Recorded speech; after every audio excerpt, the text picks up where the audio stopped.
You ever get tired of logging into a game, specifically a live service game, just to ensure your dailies, weeklies, and seasonal quests are completed for that one specific piece of gear? How about logging in just to keep your rank up day in and day out?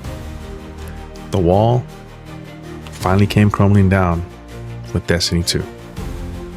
Look, the gunplay feels great, the world is amazing, but the real draw of that game is the lore. Every single Guardian and their ghost knows this. But for years, gaming hasn't really been gaming. It's been running on the treadmill, making sure I did the bare minimum day in and day out, just so I wouldn't miss out on the gear or drop in rank. I guess in a sense it became a chore. And the worst part, I wasn't just doing this with Destiny. I was cycling through an entire rotation: World of Warcraft, Heroes of the Storm, Apex Legends, Hearthstone. It became this endless loop of fast food gaming, every single one of them demanding a piece of my calendar. If I took a week off just to breathe, the game actively punished me.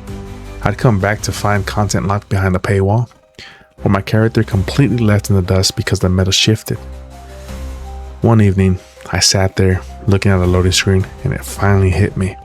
For the record, that evening was when we all got the notification, the news, that Destiny 2 will no longer be supported.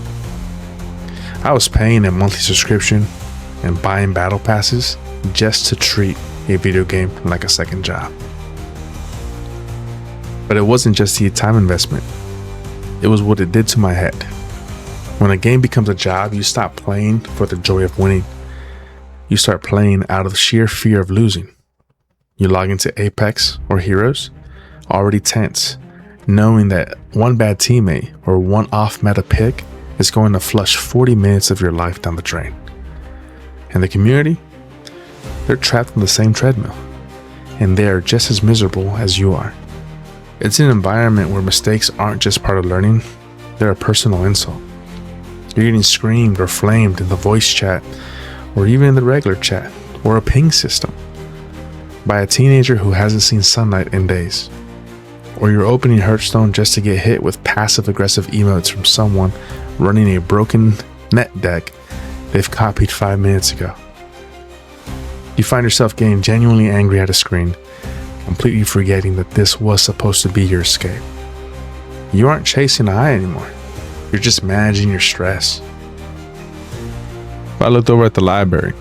I can't tell you if it was the one on Steam or GOG, but what I noticed were games that I used to love, that I happened to get for free or really good deals. Single player experiences, RPGs, action adventures, indie titles, games with an actual beginning, a middle, and crucially, an end. Picking up one of those games felt like a reality check. I remember the time when buying the game meant you owned the whole thing on day one. No battle passes, no seasonal roadmaps, no daily check-ins, or DLCs. If I didn't play it for a week, the characters didn't starve, my gear didn't become obsolete, and the game didn't call me a casual. It just waited for me. Which was the first one that I downloaded? Darksiders, Warmastered Edition, and man, it was an absolute wake-up call. I've forgotten how good it feels to just play a fluid, unapologetic character action game. The combat is incredibly smooth, and executing those heavy, brutal finishers felt very therapeutic. Only because in a competitive shooter, stopping to pull off a flashy execution means you get caught lacking and sent back to the lobby. I can tell you, that happened a lot of times, all because I wanted to look good. Here, the game rewards you for looking like a badass. And the world is just pure, chaotic imagination.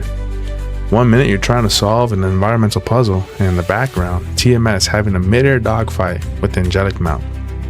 The next minute, lava is spewing out of the earth. It is so completely detached from the sterile, optimized 3-lane maps of a modern multiplayer game. It reminded me of what video games used to be, a spectacle.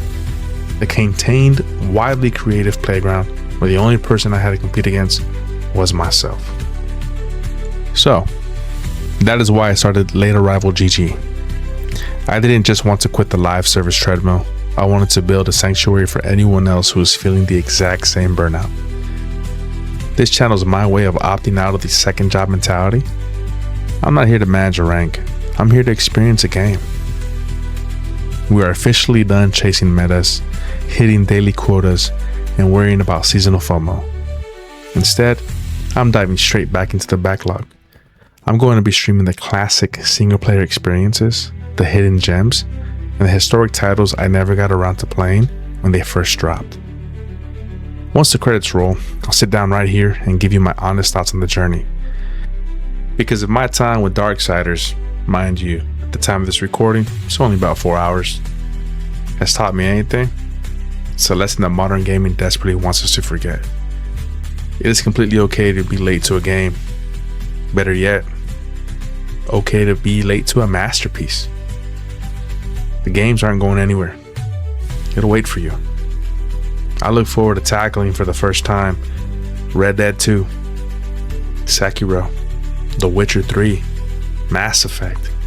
These are all games that I heard are great games that I never had the opportunity to break away from the norm and try to play those instead. So I'll be doing that on the channel. Welcome to LateArrivalGG. I'm glad you're here, and I'll see you on the next one.